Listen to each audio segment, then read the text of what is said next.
अस्सलाम वालेकुम students, hopes all of you are fine and doing very well in your life.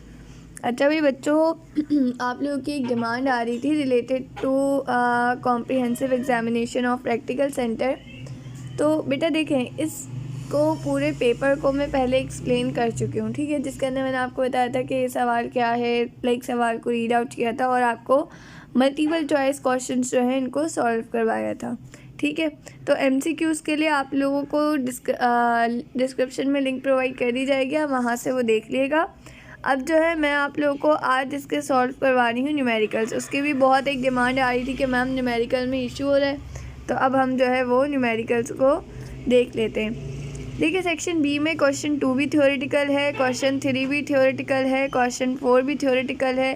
Question 2 में तो simple definitions हैं, 3 के अंदर आपके पास रेफरेंसेस हैं, 4 में आपके पास जो है वो रीजनिंग क्वेश्चंस हैं, 8 में आपके पास जो है वो डेरिवेशंस हैं, 5 में, 6 में आपके पास जो है वो कुछ मतलब लाइक मेथड्स वगैरह और एक डेरिवेशन है।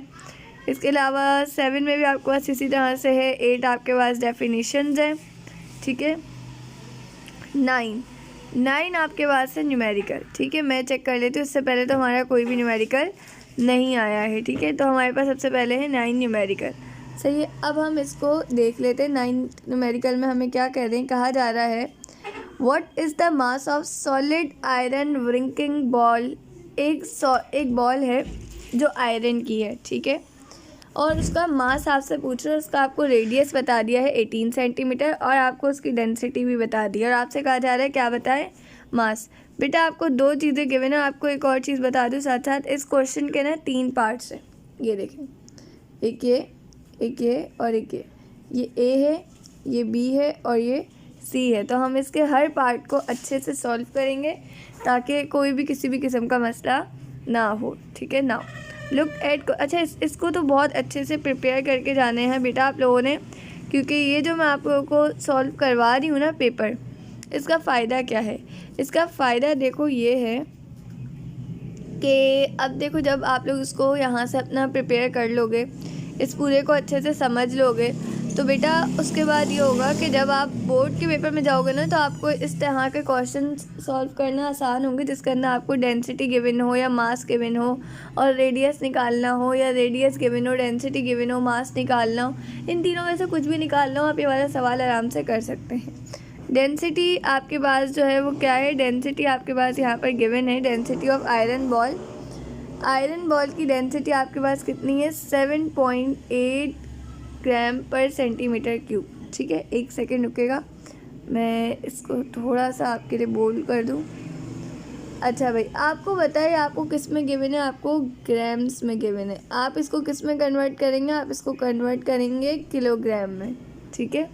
अच्छा भाई, कैसे करेंगे कि 7.8 को आप मल्टीप्लाई करवा देंगे 1000 से, तो आपके पास एक ग्राम और सेंटीमीटर क्यूब में कन्वर्ट हो जाएगा। आपने जब इसको ऐसे किया तो आपके पास आंसर आ गया 7.8 इंटू 1000 kg मीटर क्यूब, इस पर मीटर क्यूब। इसको आप ऐसे भी लिख सकते हैं 7.8 इंटू 10⁻³ kg पर मीटर क्यूब, ठीक है। अच्छा भाई, डेंसिटी को हमने कन्वर्ट कर लिया। रेडियस हमें 18 सेंटीमीटर गिवन था, हमने इसको कन्वर्ट कर लिया मीटर में। सेंटीमीटर से मीटर में जाने के लिए हम करते हैं डिवाइड, किसको, जो भी हमें नंबर गिवन होगा ना, उस नंबर को हम डिवाइड कर देते हैं 100 से, ठीक है। तो यहाँ पे भी हमने वो किया, लेकिन अगर आपको ये कन्फ्यूजन हो रही है कि ऐसे क्यों लिखा हुआ है, तो देखिए बेटा 18/100, ठीक है। इसको मैं ऐसे भी लिख सकती हूँ 18 10⁻², आपको ऐसा आता है, नॉर्मल मैथ है, इसको ऊपर ले जाए, ये हो जाएगा 18 इंटू 10⁻², ठीक है। सिंपल चीज़ें थी। देखो, अक्सर चीज़ें ऐसे होती है कि आप लोग बोलेंगे मिस आप लिखी होती हैं बहुत खिचड़ी सी पक जाती है, समझ नहीं आ रहा होता है। बेटा समझ आएगा तब, आपने एक पॉइंट समझा मेरा पहला डेंसिटी वाला।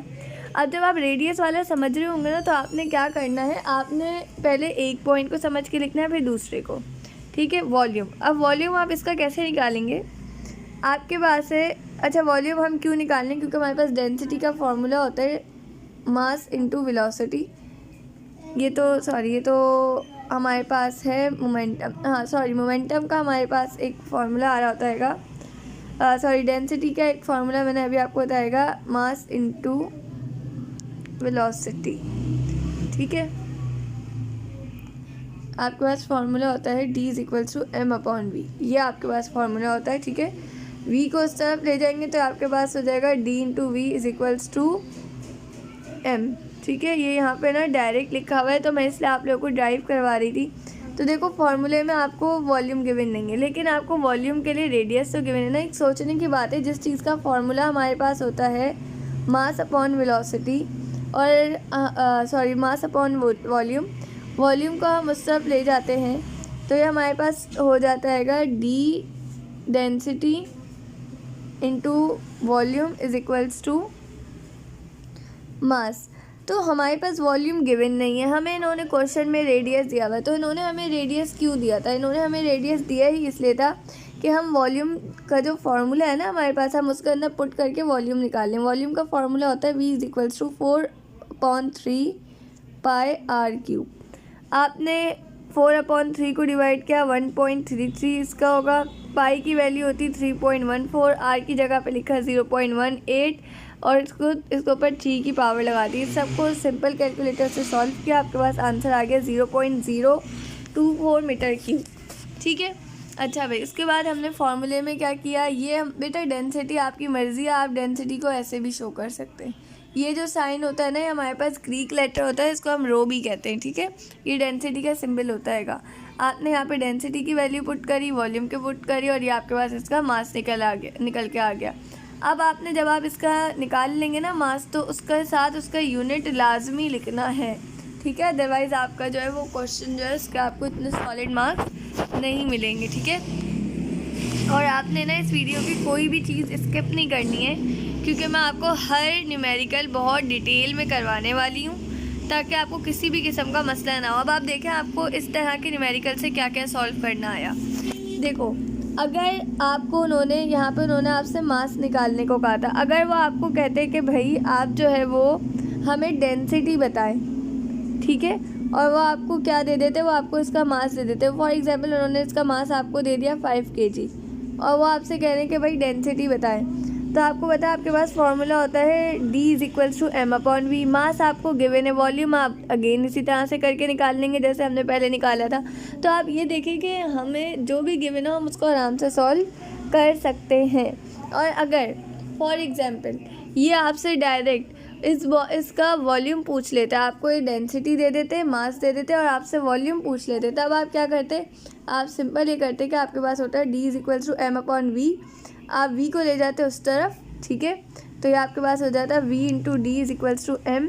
आपको वॉल्यूम निकालना है तो अब आप d को इस तरफ ले जाएं तो ये आपके पास हो जाएगा v = m/d। बेटा ये मैंने आपको ना इस फार्मूले को चेंज करना, रोटेट करना, कन्वर्ट करना, इसकी इंटर कन्वर्जन सिखाई है। क्यों सिखाई है? ताकि आप अब आप इससे कौन कौन से तरह के न्यूमेरिकल सॉल्व कर सकते हैं। आप इससे डेंसिटी भी निकाल सकते हैं, मास भी निकाल सकते हैं, वॉल्यूम भी निकाल सकते हैं। ठीक है, अब होप सो आप इसमें कंफ्यूज नहीं होंगे। ठीक है, और अगर वो आपसे इसका रेडियस पूछते हैं ना बेटा, वो भी निकाल सकते हैं। कैसे? हमारे पास वॉल्यूम का फॉर्मूला क्या था, v = 4/3 πr³। आपको पता है पाई की वैल्यू हमेशा से यही रहती है और 4/3 भी कांस्टेंट है।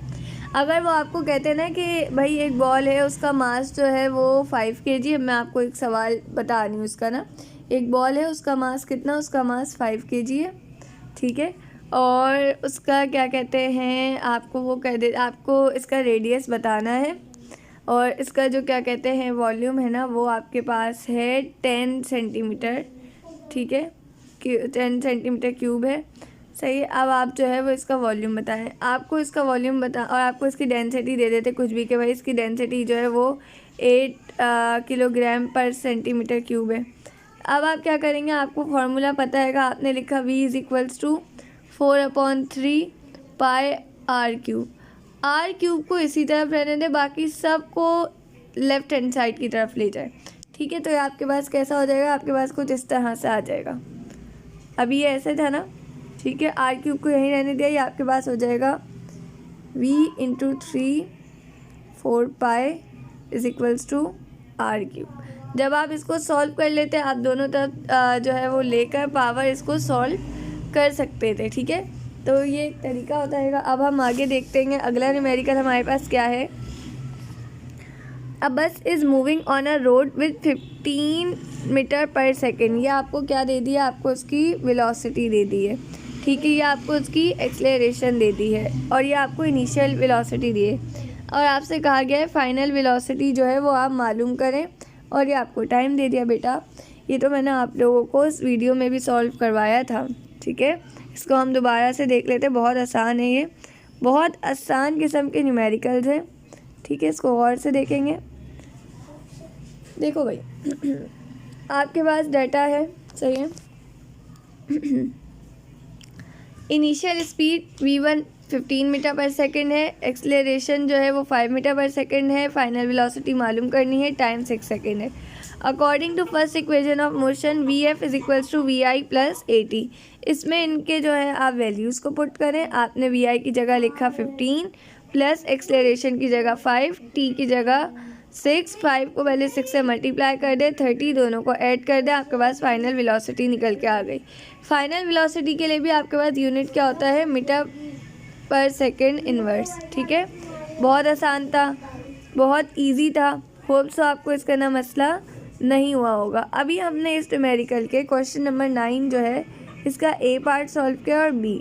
अब हम इसका सी सॉल्व करेंगे। अब हमारे पास है a ball is drop from a height of 50 metre.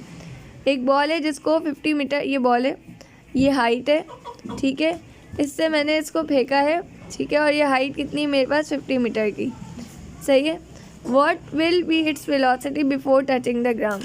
Ground तक पहुंचने से पहले इसकी वेलोसिटी क्या होगी, यानी कि अब आपने इसको सॉल्व करना है, ठीक है। आपके पास है, आपको पता है बेटा, जब वो बॉल, ये आपके पास वो हाइट है और ये बॉल इसको ऊपर है, फेंकने से पहले ये बॉल रेस्ट की हालत में थी, तो इसकी इनिशियल वेलोसिटी क्या हो जाएगी, 0। हाइट इसकी क्या हो जाएगी, 50 मीटर।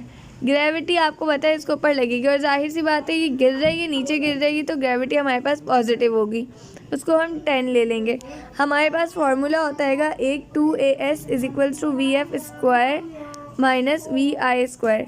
आपको पता है हम यहाँ पे एक्सेलरेशन की जगह ग्रेविटी ले लेंगे, s की जगह हाइट ले लेंगे, ये आपके पास इस तरह से हो जाएगा, ठीक है। अब आपने ये आपके पास according to third law of motion आ गया है, ठीक है। आपने इसके अंदर जो है वैल्यूज़ को पुट किया, ग्रेविटी की जगह 10, h की जगह 50, vf स्क्वायर ऐसे ही रहने दो और इसको 0 से करेंगे तो ये स्टार 0 हो जाएगा। vf स्क्वायर, इसको पूरे को सॉल्व किया, यहाँ 1000 आ गया। अब आपको पता है ये vf स्क्वायर है और ये 1000 है, इसका स्क्वायर ख़त्म करना है। कैसे ख़त्म करेंगे, हम दोनों तरफ ले लेंगे स्क्वायर रूट। हमने स्क्वायर रूट लिया, 2 से एक स्क्वायर कैंसिल हो गया और ये आपके पास हो गया 1000, ठीक है। अब आप जब इसको सॉल्व करेंगे तो आपके पास जो है वो 31.62 मीटर पर सेकेंड जो है वो इनिशियल वेलोसिटी निकल के आ जाएगी। तो ये देखिए कितने आसान थे, वरना आपको सवाल से अंदाज़ा नहीं होता कि भाई इसको कैसे सॉल्व करना है। अब जब आपको इनिशियल वेलोसिटी पता चल गई तो आप इसको इजीली सॉल्व कर लेंगे। अब हम अगला न्यूमेरिकल देखते हैं, न्यूमेरिकल नंबर 10। हमारे पास 10 क्या है, calculate the acceleration of a बस that speeds up from 20 metre per second to 40 metre per second. Acceleration मालूम करनी है, ठीक है। आपको इनिशियल वेलोसिटी गिवन है, फाइनल वेलोसिटी आपको गिवन है, टाइम गिवन है। फार्मूला आप वही वाला लगाएंगे, vf is equals to vi plus at। इसको देख लेते हैं हम, इसका सोल्यूशन, इसको सॉल्व करते हैं, आपको ये आइडिया हो जाएगा कि कितना आसान है। अच्छा भाई ये रहा, मैंने आपको बताया इनिशियल वेलोसिटी आपके पास 20, फाइनल 40, टाइम 8 सेकेंड। अब आपके पास फार्मूला क्या था, आपके पास था vf is equals to vi plus at। आपको क्योंकि एक्सेलरेशन निकालनी है तो टाइम को उस तरफ ले जाएंगे, टाइम a से मल्टीप्लाई हो रहा है एक्सेलरेशन से, वहाँ जाकर डिवाइड हो जाएगा, ठीक है। और ये जो vi है ये सब जाके किस में आ जाएगा, सब्ट्रैक्शन में, क्योंकि यहाँ पे ऐड हो रहा है ना। आपने इनकी वैल्यूज़ पुट करी, फाइनल वेलोसिटी की जगह 40, इनिशियल की जगह 20, इनको सॉल्व करवाया, आपके पास आया 20/8 और इसको जब आप इसको फर्दर सॉल्व करेंगे तो 2.5 मीटर पर सेकेंड स्क्वायर जो है वो आपके पास क्या आ जाएगा, आपके पास आंसर आ जाएगा मीटर पर सेकेंड स्क्वायर। ये आपके पास एक्सेलरेशन का क्या है, यूनिट है। ये जब भी अगर आप एक्सेलरेशन निकालेंगे और आप फिर उसके आंसर में लाजमी यूनिट लिखेंगे, क्योंकि जो बच्चे यूनिट नहीं लिखते हैं उनका भी 1 मार्क कट हो जाता है। ठीक है, अब इसका अगला पार्ट देखेंगे, क्वेश्चन नंबर 10 का अगला है आपके पास। अब bus is moving on a road, नहीं ये तो हमने कर लिया। A car is moving on a road with velocity 30 metre per second. एक कार जो है वो 30 मीटर पर सेकेंड की वेलोसिटी से मूव कर रही है। जब वो ब्रेक लगाती है इसकी वेलोसिटी जो है वो कम हो जाती हैगी, 6 मीटर पर सेकेंड हो जाती हैगी। आपसे कहा गया आप डिस्टेंस को मालूम करें कि वो रेस्ट पे आए उससे पहले। ठीक है, इसको देख लेते हैं हम।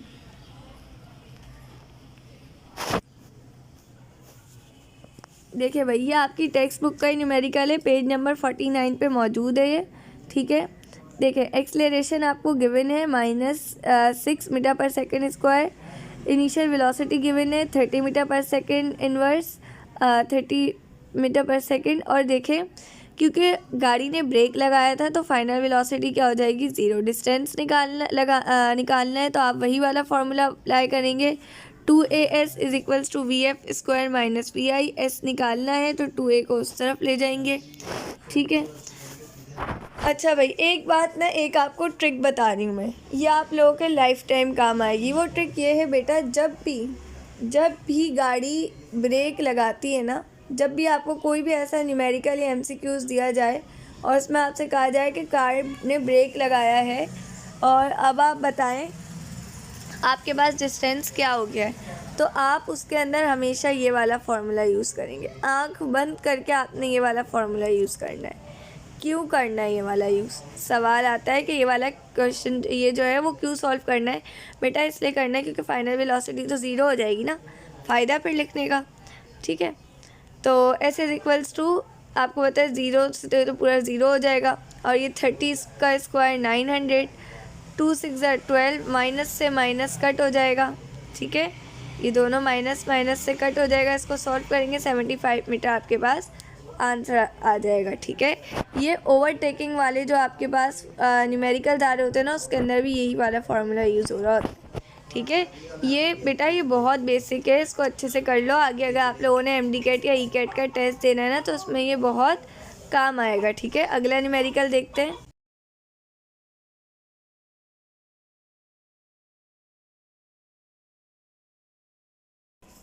A copper rod 15 meter long is heated so that its temperature changes from 30 centigrade to 85 centigrade.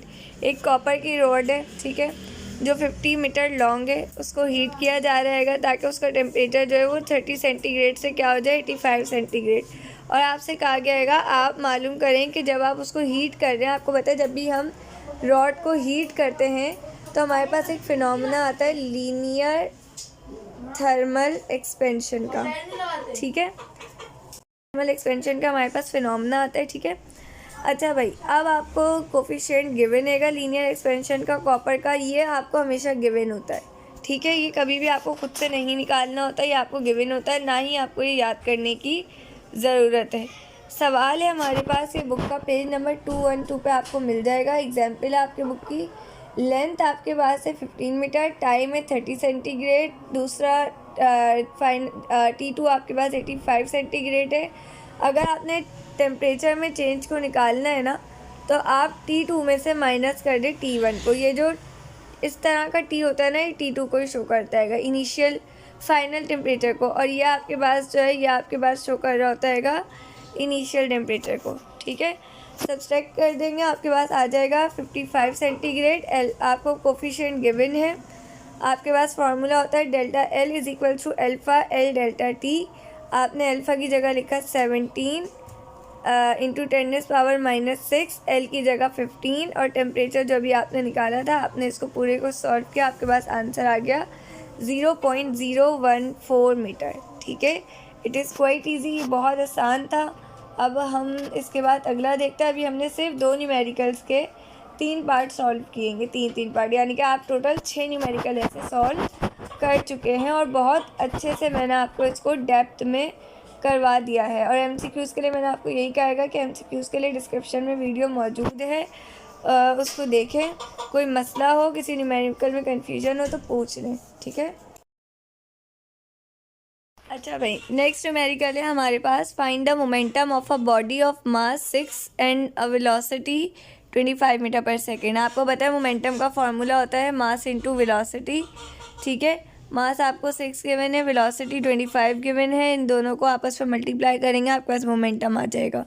लेकिन मैं आपको इसको बहुत साफ़ सुथरी फॉर्म में आगे दिखा देती हूँ ताकि आपको कन्फ्यूजन ना हो, ठीक है।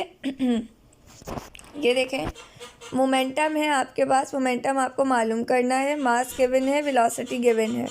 आपने मास की जगह पे पुट किया 6, वेलोसिटी की जगह पे 25, दोनों को मल्टीप्लाई किया, आपके पास आंसर आ गया कि momentum is equals to 150 newton second. बेटा ये एक बात याद रखना, मोमेंटम का यूनिट आपके पास क्या होता है, न्यूटन सेकेंड, ठीक है। ये बात आपको याद रहेगी। इसके अलावा इसका एक और यूनिट होता है, वो होता है kg मीटर पर सेकेंड, ठीक है। ये दोनों इसके यूनिट है, दोनों याद रखिएगा, ठीक है। kg मीटर जो होता है ना, ये आपके पास ना, फिर हम जब इसको फर्दर सॉल्व करते हैं तो हमारे पास इसका न्यूटन सेकेंड भी आ जाता है। इसके दोनों यूनिट्स आपने याद रखने हैं, ठीक है। अच्छा भाई, अब हम अगला देखते हैं। ओके स्टूडेंट्स, हमने 9 का भी ABC सॉल्व कर लिया, 10 का भी हमने A और B और C तीनों सॉल्व कर लिए हैं, ठीक है। 9 और 10 मैंने आपको कंप्लीट सॉल्व करवा लिया है। अब 11 का हम जो है वो मोमेंटम वाला जो है वो क्वेश्चन कर चुके हैं। इसका हम A पार्ट जो है वो कर चुके हैं। अब हम इसका B पार्ट सॉल्व करने लगे। B पार्ट में हमें क्या कहा गया है, अ फोर्स ऑफ 3400 न्यूटन, यानी एक फोर्स है और फोर्स कितनी है, 3400 Newton is applied on a body. एक बॉडी है, इसके ऊपर फोर्स लगाई जा रही है, कितने न्यूटन की लगाई जा रही है, 3400 न्यूटन की इसके ऊपर फोर्स लगाई जा रही है, ठीक है।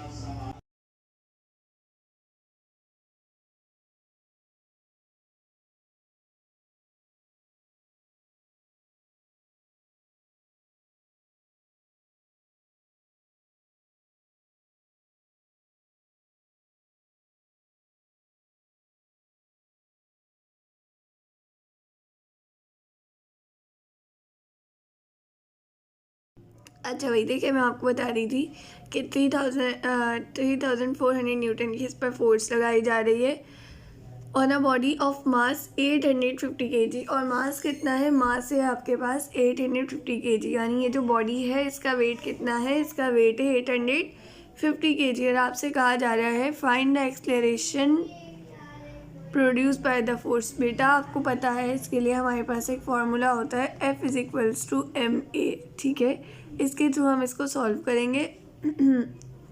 हम इसको देख लेते हैं आगे।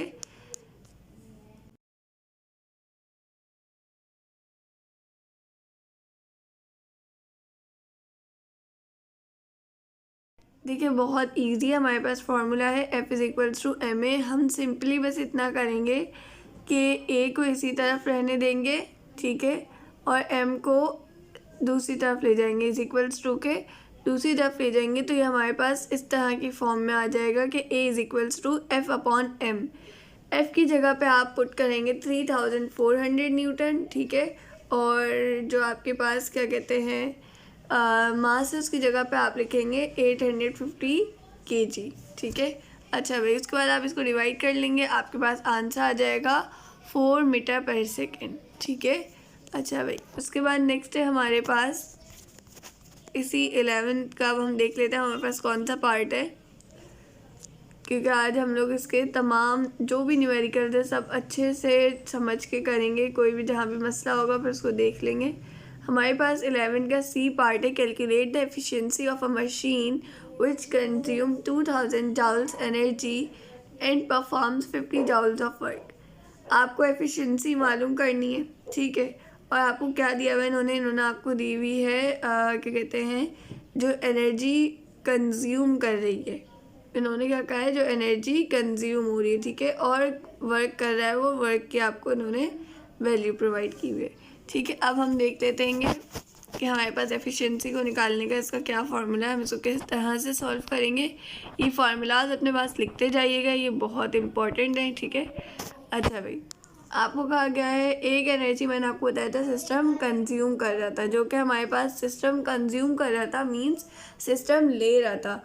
जो एनर्जी सिस्टम ले रहा हो उसको हम क्या कहते हैं, उसको हम कहते हैं इनपुट। वो हमारे पास कैसी एनर्जी होती है, वो हमारे पास इनपुट एनर्जी होती है। और जो एनर्जी सिस्टम जो है वो दे रहा हो, ऐसा वर्क कर रहा हो, यानी सिस्टम ने वर्क किया, वर्क बाय द सिस्टम हो, वो हमारे पास क्या होता है, वो आउटपुट होता है। तो हमारे पास E1 क्या है 200 जाउल्स और E2 हमारे पास है 50 जाउल्स, ठीक है। अब कैलकुलेशन करेंगे तो देखिए N is equals to E2 upon E1 multiply by 100।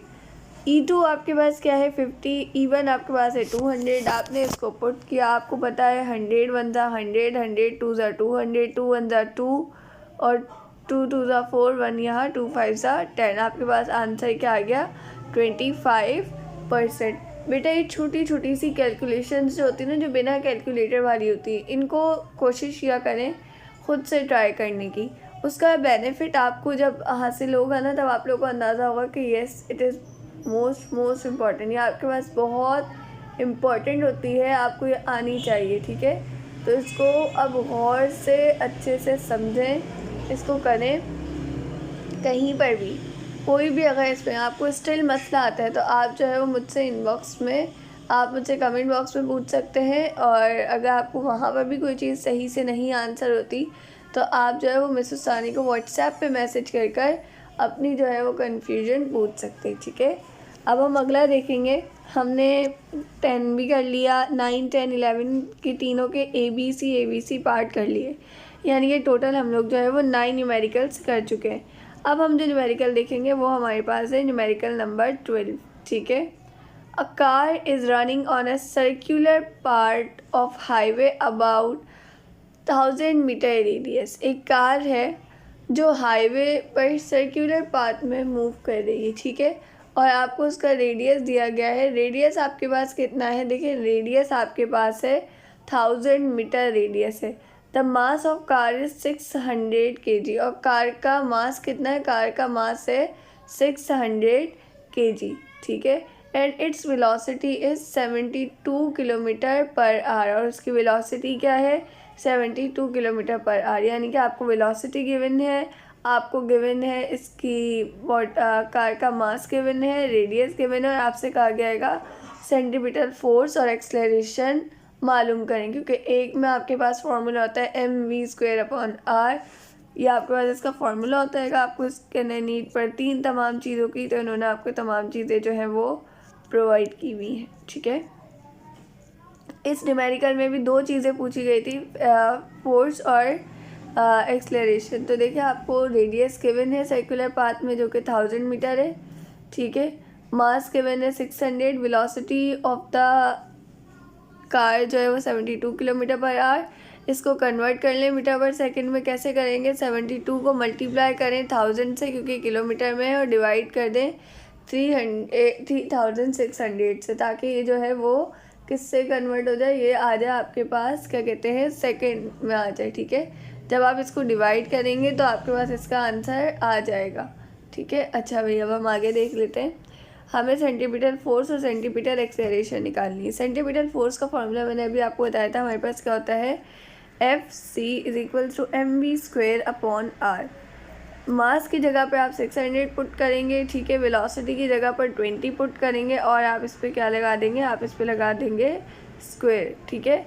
आप जब इसको सॉल्व करेंगे तो आपके पास इसका आंसर क्या आ जाएगा 2400 न्यूटन जो है वो आपके पास इसका आंसर आ जाएगा। इसी तरह से एक्सेलरेशन जो है वो यहाँ पर सॉल्व नहीं करी हुई, लेकिन उसका फार्मूला बहुत आसान होता है, तो आप उसको भी खुद से सॉल्व करके देखें। स्टिल अगर आपको उसमें कोई मसला होता है, इसकी एक्सेलरेशन आपसे नहीं निकल पाती है, एक्सेलरेशन बहुत आसान है इसकी निकालना, लेकिन अगर स्टिल आपको मसला होता है, आप इसकी एक्सेलरेशन नहीं निकाल पाते हैं, तो आप जो है वो मुझे कमेंट बॉक्स में बता दिएगा। I will make a video on it, ठीक है। मैं बिल्कुल कोशिश करूँगी कि मैं इसके ऊपर वीडियो बनाऊँ और जो भी है आपके लिए जितनी आसानी हो सके उतनी आसानी कर दो, ठीक है। अच्छा भाई, उसके बाद हम अगला देखते हैं। अगला हमारे पास कौन सा है, अच्छा भाई, 11 भी कंप्लीट हो गया, 12 का ए पार्ट हमने कर लिया, 12 का बी पार्ट देखें। A gun of mass 8 kg। एक गन है जिसका मास क्या है 8 kg। ये किसका मास है? ये गन का मास है, ठीक है। और जो उससे बुलेट फायर हुई है, यानी कि जो उससे गोली निकली है, ठीक है, उसका मास कितना है? उसका मास है 40 grams with a velocity of 100 metre per second. Calculate the recoil velocity of the gun. जब उसमें से आपके पास फायर हुआ तो उसकी जो रिकॉइलिंग के टाइम जो उसकी वेलोसिटी थी ना, वो हमें मालूम करनी है, ठीक है। अब हम इसको देख लेते हैं हमारा किस तरह से होगा। अच्छा बेटा, देखिए आप लोग को इसके एमसीक्यूज़ भी सॉल्व करवाए थे, मैंने आपको बताया था, उसकी भी वीडियो डिस्क्रिप्शन में मौजूद है, उसको लाजमी देख लेना, ठीक है। अच्छा भाई देखें, आपके पास मास क्या? आपके पास मास है 8 kg। वो आपके पास M1 है जो गन का मास है, और जो बुलेट का मास है वो M2 है। वो कितना है आपके पास? 40 ग्राम्स। हम दोनों को कन्वर्ट कर लेंगे किस में? किलोग्राम में। उसके लिए हम क्या करेंगे? हम 40 को डिवाइड करेंगे 1000 से, और हमारे पास आंसर आ जाएगा क्या? 0.04 kg हमारे पास इसका आंसर आ जाएगा। अच्छा भाई, उसके बाद देखें बिफोर कोलिजन। कोलिजन से पहले वेलोसिटी जो थी बुलेट की वो ज़ीरो थी, क्योंकि बुलेट कुछ भी नहीं था, बुलेट रुका हुआ था, चला नहीं था, वो गन में ही मौजूद था, तो उसकी इनिशियल वेलोसिटी थी ज़ीरो। और जो गन थी उसकी भी इनिशियल वेलोसिटी थी ज़ीरो, क्योंकि उसने भी कोई काम नहीं किया था। लेकिन जब आपके पास आफ्टर कोलिजन कह लें, या जब आफ्टर फायर आपके पास क्या हुआ कि जो वेलोसिटी थी बुलेट की वो कितनी हो गई? 100 मीटर पर सेकेंड हो गई। अब आपको वेलोसिटी मालूम करनी है गन की, तो आप इसके लिए यही वाला फार्मूला जो है वो लगाएंगे, जो आपके पास क्या है? M1U1 plus M2U2 is equal to M1V1 plus M2V2। आपको क्योंकि V1 मालूम करना है, V1 को इसी तरफ रहने देंगे, बाकी सब को इज इक्वल्स टू के उस तरफ ले जाएंगे। जब लेके जाएंगे तो आपके पास ये इस तरह की फॉर्म में आ जाएगा। अब आप इसके अंदर वैल्यूज़ को पुट करें, ठीक है। M1 की जगह पर 8, U1 की जगह पर 0, M2 की जगह पर 0.04, U2 की जगह पर 0। अब आप एक चीज़ देखिएगा, 8 को जब 0 से मल्टीप्लाई करेंगे तो ये वाला फैक्टर भी 0 हो जाएगा, ये वाला फैक्टर भी 0 हो जाएगा। 0 प्लस 0 इज इक्वल्स टू 0। और जब आप 0.04 को 100 से करेंगे तब इसका आंसर आपके पास डिफरेंट आएगा, ठीक है। आप इसको 0.04 इंटू 100 को डिवाइड करेंगे 8 से, आपके पास इसका आंसर निकल कर आ जाएगा, जो कि हमारे पास क्या है? 0.5 metre per second. Is that clear? बहुत आसान न्यूमेरिकल था, बहुत आसानी से सॉल्व होएगा। हमारे पास M1U1 plus M2U2 is equal to M1V1 plus M2V2 वाले फार्मूले से हमने इसको सॉल्व करना था। इंतहाई आसान किस्म का था ये। उसके बाद 12 का सी पार्ट देखे, the energy of 600 joules is dissipated by a bulb in 50 minutes, find the power of the bulb. आपसे कहा गया है कि एनर्जी जो है वो 600 जाउल जो है वो खर्च हो रही है बल्ब से 50 मिनट्स के अंदर। आप जो है वो पावर जो है इसकी निकाल कर बताएं। इसको हम देख लेते हैं।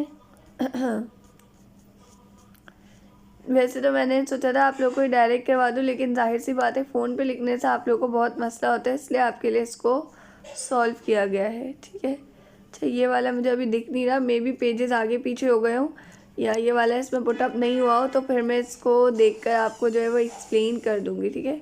एक और वीडियो बना दूँगी जिसके अंदर अगर इसके जो भी एक न्यूमेरिकल और इस तरह से एक्सेलरेशन का पार्ट रह गया आएगा, तो फिर मैं उसको जो नेक्स्ट वीडियो होगी उसके अंदर कवर अप करवा दूँगी। टेंशन नहीं लेनी आप लोगों ने, आप लोगों को जहाँ जो मसला होगा, आप लोगों को जो समझना होगा, आपको हर चीज़ हम लोग समझाएंगे, ठीक है। इस चीज़ की टेंशन नहीं लेनी है कि मिस कैसे कवर होगा, क्या करना है, हमें समझ नहीं आ रहा। जो भी चीज़ है ना जो आपको नहीं समझ आ रही, आप सिंपल कमेंट बॉक्स में बताएं। आप अपना रिस्पॉन्स अच्छा दें। जब आपका कमेंट बॉक्स में रिस्पॉन्स अच्छा आएगा ना, तो आपकी फ़र्दर आगे वीडियोस भी बनाने में आसानी होगी।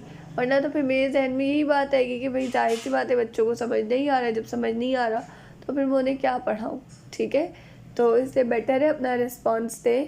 आपका रिस्पॉन्स बहुत मैटर करता है, ना सिर्फ आपके लिए बल्कि आपकी स्टडीज़ के लिए भी बहुत ज़्यादा इम्पोर्टेंस रखता है। तो अब आपको जो भी इसमें मसला हो रहेगा तो वो आप मुझे कमेंट बॉक्स में बता सकते हैं, ठीक है। अच्छा अभी नाउ नेक्स्ट देखें। The man is pushing a wheelbarrow on a horizontal ground with a force of 300 Newton, making an angle of 60 degree with the ground. Find the horizontal and vertical components of the force. आपसे कहा गया कि एक आदमी जो है वो एक व्हील बैरो को पुश कर रहा है, ठीक है, और ग्राउंड कैसा आपके पास हॉरिजॉन्टल है और फोर्स कितनी लगा रहा है वो 300 न्यूटन, एंगल बन रहा है 60। आपको Fx और Fy मालूम करना है, यानी कि हॉरिजॉन्टल और वर्टिकल कंपोनेंट्स जो है वो मालूम करने, क्योंकि एक व्हील बैरो है तो इसके ऊपर दोनों किस्म की फोर्सेस लग रही हैं। Fx हॉरिजॉन्टल है, वर्टिकल आपके पास Fy है। Fx का फॉर्मूला होता है F cos थीटा, Fy का होता है F sin थीटा। Fx में आप फोर्स लगाएंगे 300, एंगल का लगाएंगे 60, cos 60 आपके पास होता है 0.5, इसको 300 से मल्टीप्लाई करें, आंसर आ जाएगा 150 न्यूटन। इसी तरह से Fy जो है वो आपके पास है 300 multiply by sine 60 degree, 300 into 0.866 is equals to 259.8 newton. तो अब आपको पता चल गया कि आपके पास जो है हॉरिजॉन्टल और वर्टिकल कंपोनेंट्स है वो क्या है, वो आपके पास 150 और 259.8 न्यूटन है। भाई 13 के बाद देखें आप, आ spanner of 0.3 metre length can produce a torque of 300 Newton metre. आपसे कहा गया कि आपके पास एक स्पैनर है, ठीक है, और जो स्पैनर जो है क्या कहते हैं वो 0.3 मीटर है लेंथ में और वो प्रोड्यूस कर सकता है टॉर्क कितना, 300 न्यूटन मीटर का। आपसे क्या क्या फोर्स मालूम करें जो उसके ऊपर अप्लाई की जा रही है, ठीक है। अब हम इसको देख लेते हैं।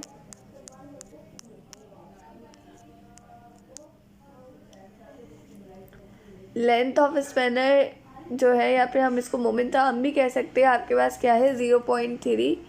टॉर्क आपके पास है 300 न्यूटन मीटर, इसका फॉर्मूला होता है T is equals to F into D, ठीक है। यहाँ आपने लिखा T is equals to F into D, आपको क्योंकि निकालनी है फोर्स तो D को इज इक्वल्स टू के दूसरी तरफ ले जाएंगे, आपके पास हो जाएगा F is equals to T upon D. T की जगह पे आपने पुट किया 300 और D की जगह पे पुट किया 0.3। यहाँ देखें आपके पास आंसर आ गया क्या, 1000 न्यूटन, ठीक है। ये आसान था, इंतहाई आसान था। ये 13 का बी पार्ट था। अब हम इसका अगला न्यूमेरिकल देखेंगे जो है हमारे पास, a mechanic uses a double arm spanner to turn a नट। एक मैकेनिक जो है वो डबल आपके पास जो है वो यूज़ कर रहा है स्पैनर, ठीक है, यानी कि वो आपके पास ऐसा स्पैनर यूज़ कर रहा है जो कि डबल आर्म स्पैनर जो है वो यूज़ कर रहा है आपके पास, और फोर्स आपके पास कितनी है, फोर्स आपके पास जो है वो 15 न्यूटन है दोनों एंड्स पर स्पैनर के, ठीक है, और टॉर्क आपके पास कितना है 60 न्यूटन मीटर का। अब आपसे पूछा गया है लेंथ। पहला आपसे कहा गया था टॉर्क बताएं तो वो आपने बता दिया था। अब आपसे क्या पूछा जा रहा है, अब आपसे पूछा जा रहा है इसका क्या कहते हैं लेंथ, ठीक है। अब हम इसकी लेंथ किस तरह से निकालेंगे, अब आप लोग उसको देख लें, ठीक है। अच्छा ये है बहुत आसान से, लेकिन अगर आपको यहाँ पे इसमें कोई मसला होता है ना तो आप जो है वो पूछ सकते हैं मुझसे, कमेंट बॉक्स में आप मुझसे पूछिएगा, मैं आपको उसको किसी और मेथड से भी करवा दूँगी अगर आपको इस मेथड से समझ नहीं आता है, ठीक है। चलिए अब हम अगला देखते हैं, इसका देखते हैं इसका सल्यूशन क्या है 13 का।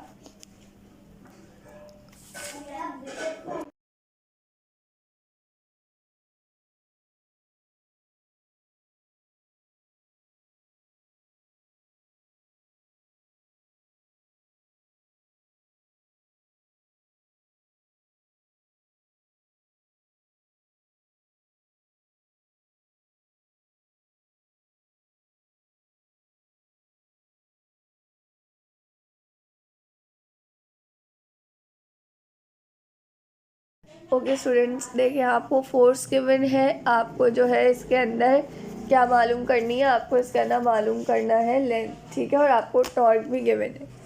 तो आपके पास फॉर्मूला वही है T is equals to F into D.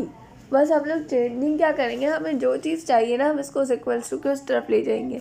हमें क्या मालूम करना है, हमें मालूम करना है D, तो हम F को उस तरफ ले जाएंगे, हमारे पास हो जाएगा T upon F is equals to D, ठीक है। आपने टॉर्क की जगह पे लिखा 60, F की जगह पे लिखा 15, आपके पास आ गया D is equals to 4 metre. इंतहाई आसान था, कुछ मुश्किल थी इसमें, कोई भी मुश्किल नहीं थी। हद से ज़्यादा इजी किस्म का आपके पास जो है वो न्यूमेरिकल था। ठीक है, अब हम नेक्स्ट देखते हैं। नेक्स्ट हमारे पास क्या है,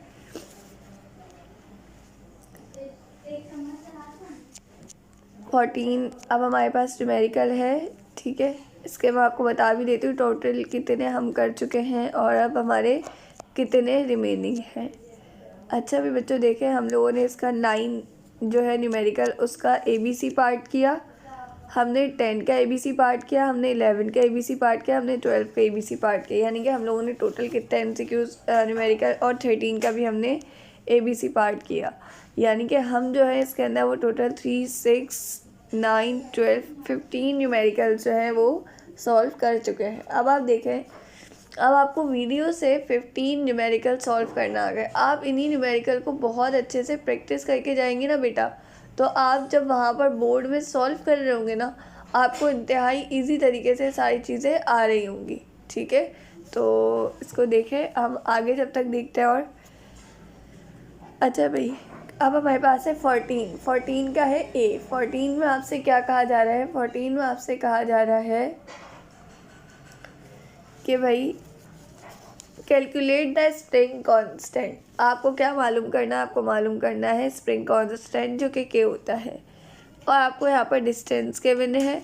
स्प्रिंग कांस्टेंट जो है वो आपके पास एक्सटेंड किया गया है, कौन से डिस्टेंस से, 3.5 सेंटीमीटर के, जब जो है उसके ऊपर लोड जो था वो 14 न्यूटन का हैंग किया गया था, लटकाया गया था। ठीक है, इसको देख लेते हैं हम कि हमारे पास 14 है। 14 का A देखते हैं।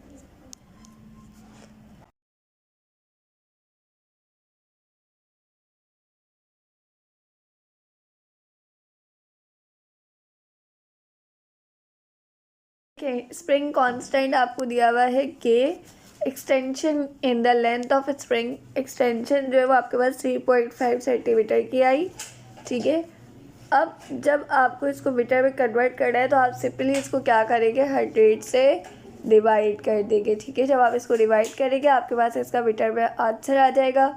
फोर्स आपके पास 14 न्यूटन की है। अकॉर्डिंग टू हुक्स लॉ हमारे पास फार्मूला होता है F=KX, और जो माइनस का साइड होता है वो आपको डायरेक्शन के लिए यूज़ किया जाता है फॉर द अपोजिट डायरेक्शन, तो इसलिए अभी हम उसको फार्मूले में यूज़ नहीं कर रहे। ठीक है, के को अब हम इसी तरफ रहने देंगे, x को =K दूसरी तरफ ले जाएंगे, हो जाएगा K=F/X।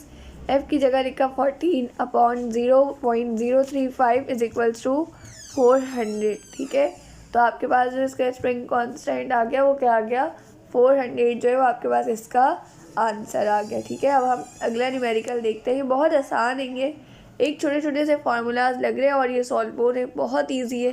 ठीक है,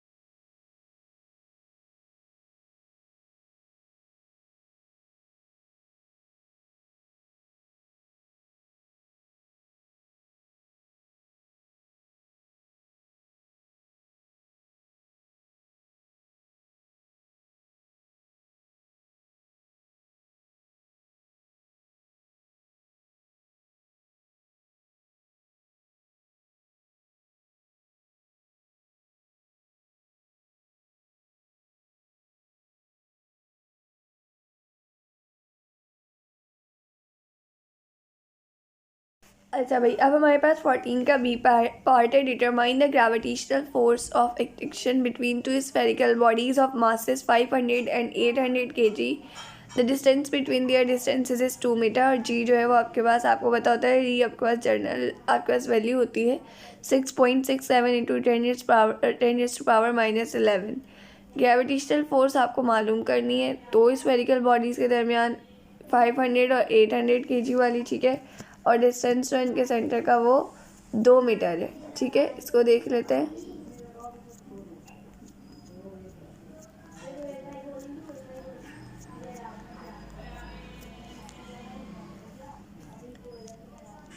देखिए जी, M1 आपके पास है 500, M2 आपके पास है 800, रेडियस आपको गिवन है 2m। जी आपको पता होता है, F आपको मालूम करना है। फार्मूला सिंपल सा है, फार्मूले में G की वैल्यू पुट करें, M1 की करें, M2 की करें, R की करें, आपने सारी वैल्यूज़ पुट करी। जी की जगह पे आपने लिखा 6.67 इंटू 10⁻⁻11, 500 800 पुट कर दिया आपने। रेडियस की जगह पे 2 पुट कर दिया, स्क्वायर आ रहेगा। इसको सॉल्व किया, आपके पास आ गया 6.67 इंटू 10⁻⁻6 न्यूटन। इंतहाई आसान, ठीक है।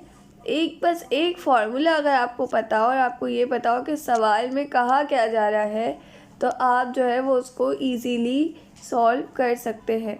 तो आप जो है यहाँ पर मुझसे सवाल को देखो, सवाल को कैसे आप करोगे, आप जब इसको पढ़ रहे होगे ना तो आप इसको इस तरह से मार्क कर लेना। आपसे कहा जा रहा है देखो calculate the speed of satellite, यानी कि आपने क्या मालूम करनी, स्पीड।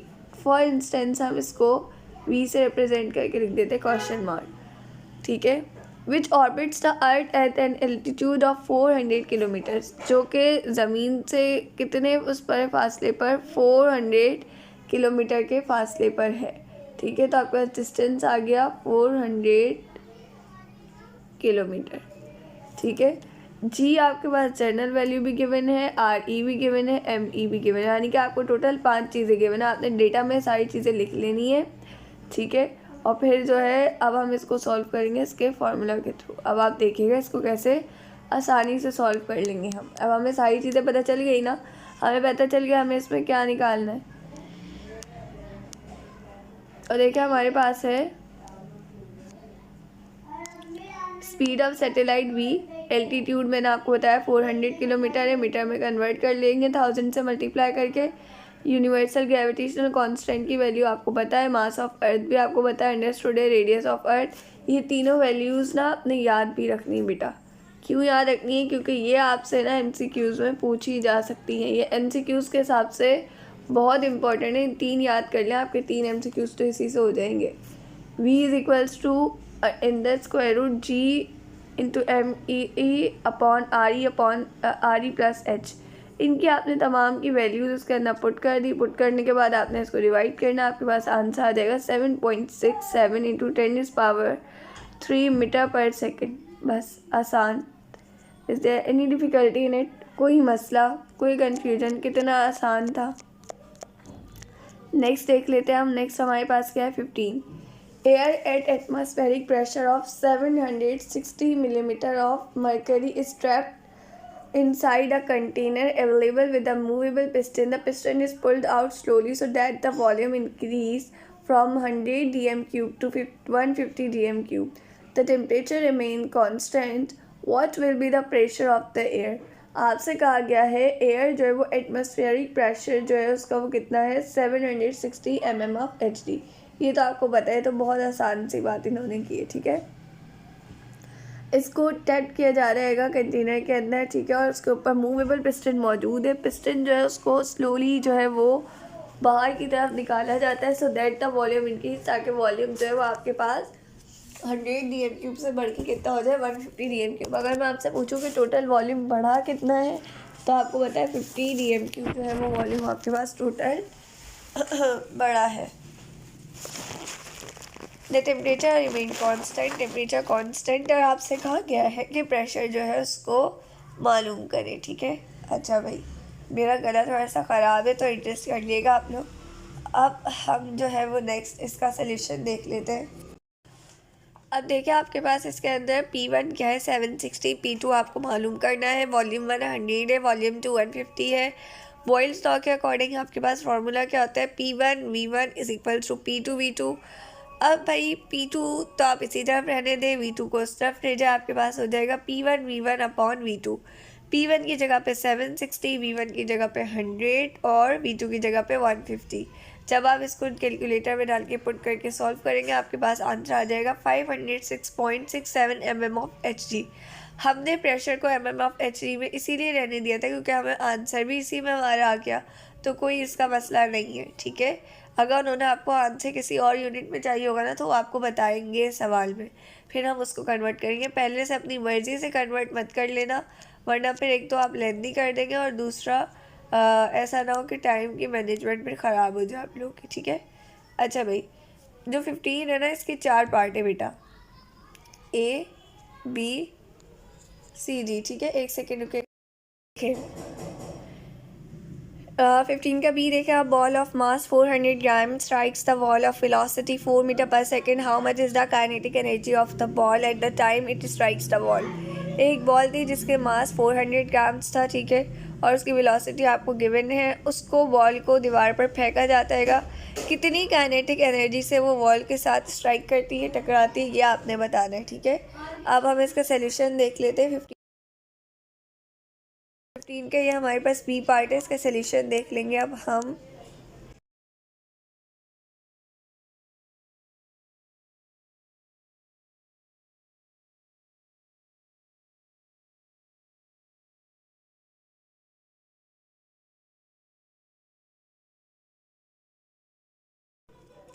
देखिए काइनेटिक एनर्जी हमें मालूम करनी है, मास उन्होंने हमें बताया हुआ है 0.4 हो जाएगा हमारे पास, और वेलोसिटी हमारे पास है 4। हमने इनको पुट किया फॉर्मूले के अंदर, हाफ एम की जगह पर 0.4 और वेलोसिटी की जगह पर 4। ये आपके पास हो गया हाफ 0.4 इंटू 4 उसके ऊपर स्क्वेयर, ठीक है। अब इसको सॉल्व कर लेंगे, हमारे पास हो जाएगा 3.2 जॉल्स। अच्छा, इसका ऊपर का थोड़ा सा ना हिस्सा कट हो गया है, तो लेकिन आपको फार्मूला से इसका सोल्यूशन मेरा ख्याल है समझ आ गया होगा। सोल्यूशन में आपको इसके मसला नहीं हुआ होगा, ठीक है। नेक्स्ट देख लेते हैं हम, how much work is needed to move horizontally a body 20 metre by a force of 30 newton if the angle between the body and the horizontal surface is 60 degree. कितना वर्क जो है वो आपको करना पड़ेगा अगर बॉडी जो है उसको हॉरिजॉन्टली मूव करवाना है, ठीक है, और कितना मूव करवाना है, 20 मीटर हमने मूव करवा लिया है, तो हमने कितना वर्क किया है उस पर, ठीक है। और फोर्स आपको दी गई है 30 न्यूटन, और एंगल जो है वो आपको क्या दिया गया है, एंगल आपको उसके सरफेस के और बॉडी के दरमियान आपको दिया गया है 60 एंगल जो है वो आपको इसका दिया गया है, ठीक है। अब हम देख लेते हैं, वर्क डन मालूम करना है, डिस्टेंस है 20 मीटर, फोर्स है 300 न्यूटन की, एंगल जो है फोर्स और डिस्प्लेसमेंट का 60 डिग्री है, तो हम फार्मूला लगाएंगे W is equals to F T cos theta. F की जगह पे आ जाएगा 30, डी की जगह पे 20, कॉस ऐसे ही रहेगा, और इसकी जगह पे थीटा की जगह पे आ जाएगा 60। कॉस 60 हमारे पास इक्वल होता है 0.5 के, इसलिए हमने यहाँ पे 0.5 लिख लिया, और हमारे पास हो गया 30 इंटू 20 इंटू 0.5। इसको अब हमने जब सॉल्व किया तो हमारे पास आ गया 300 जूल्स। बेटा अब इसके अंदर देखिए ट्रिग्नोमेट्रिक रेशियोज होते हैं, जैसे cos 60 इसके इक्वल है, cos 15 इसके इक्वल है। अगर आपको ये सब नहीं आता तो ये भी मैं आपको समझा दूंगी, लेकिन उसका यही है कि आप लोगों का कमेंट सेक्शन में एटलीस्ट रेस्पॉन्स तो अच्छा है, आप लोगों को समझ आ रहा है नहीं आ रहा है, क्या कन्फ्यूजन हो रही है, क्या मसला हो रहा है, आप लोग कमेंट करके एटलीस्ट बता रहे तो सही, ताकि फिर उस चीज़ को बेटर किया जा सके, ठीक है। अब हम नेक्स्ट चीज़ देखते हैं जो हमारे पास है,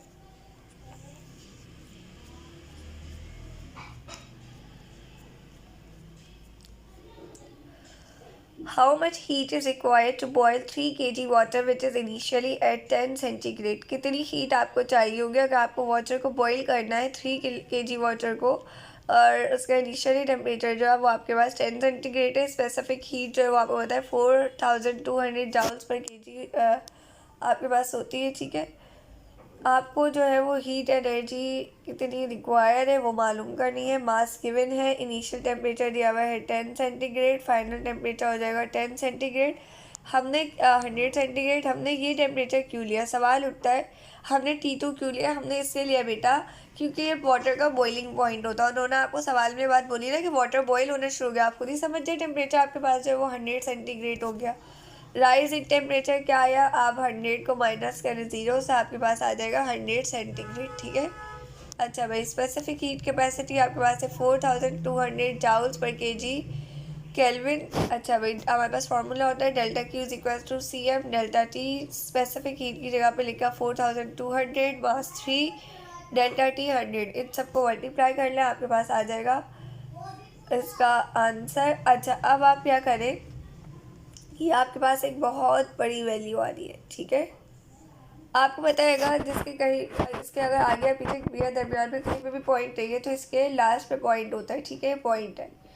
इस पॉइंट को मूव करवाएं, 1 वैल्यू 2 वैल्यू 3 4 5 6 6 वैल्यू जो है वो मैंने इसको मूव करवा लिया। मेरे पास हो गया 1.26 इंटू 10 पावर 6 जूल, ठीक है। 10-6 हमारे पास मेगा होता है, हमने यहाँ पे मेगा को पुट कर दिया। हमारे पास जो है ये तमाम इसके न्यूमेरिकल सॉल्व हो गए हैं, बहुत आसान थे। हमने इसके जो टोटल न्यूमेरिकल्स बेटा सॉल्व किए ना वो बहुत ज़्यादा किए हमने। आप देखें 9 के 3 पार्ट थे, 10 के 3 पार्ट थे, 11 के 3 पार्ट थे, 12 के, 13 के, फिर 14 के 3 पार्ट थे और 15 के। तो आपके पास कितने थे? 4 पार्ट्स थे।